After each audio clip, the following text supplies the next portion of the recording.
என்னதான் சுரேகாவுக்கே தெரியாம இந்த வீட்டுக்கு வந்தாலையும் அது அழகா நந்தினி தேவையில்லாத போட்டு கொடுத்துட்டாங்க சுந்தரவல்லி அம்மா கிட்ட. ஸோ சுந்தரவல்லி அம்மா சொந்தக்காரங்க எல்லாமே பார்த்தோன்னே அவங்களுக்கு ஒரு அசிங்கமாயிடுச்சுங்க.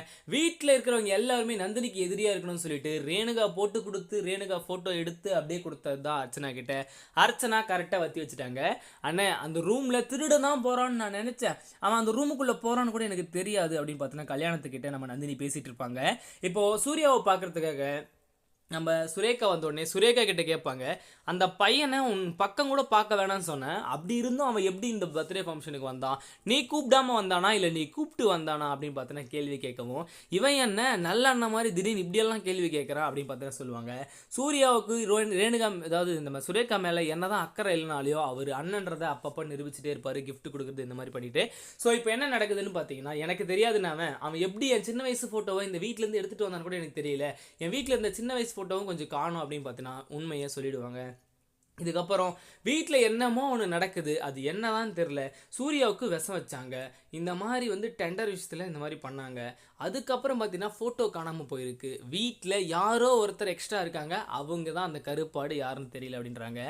இப்போ ரேணுகாவுக்கு பயங்கரமாக பயம் வந்து அர்ச்சனா கீழே போகிறாங்க. அதுக்கு அர்ச்சனா என்ன சொல்கிறாங்கன்னு பார்த்தீங்கன்னா, நீ அந்த வீட்டில் இருக்கிற வரைக்கும் தான் நான் இதெல்லாம் செய்ய முடியும், நீ அந்த வீட்டை விட்டு வந்துட்டேன்னா என்னால் எதுவுமே பண்ண முடியாது, எவ்வளோ காசு வேணால் வாங்கிக்கோ, நீ அந்த வீட்டிலே இருக்கணும் அப்படின்னு பார்த்தீங்கன்னா ரேணுகா சொல்லிடுவாங்க.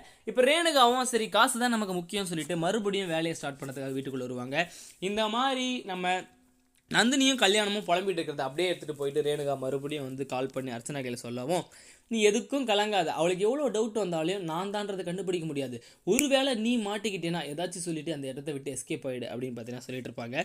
ஸோ இது எல்லாத்தையும் போக அருணாச்சல ஐயா ஏற்கனவே ஒரு கொஸ்டின் வச்சுட்டு இருக்காருங்க.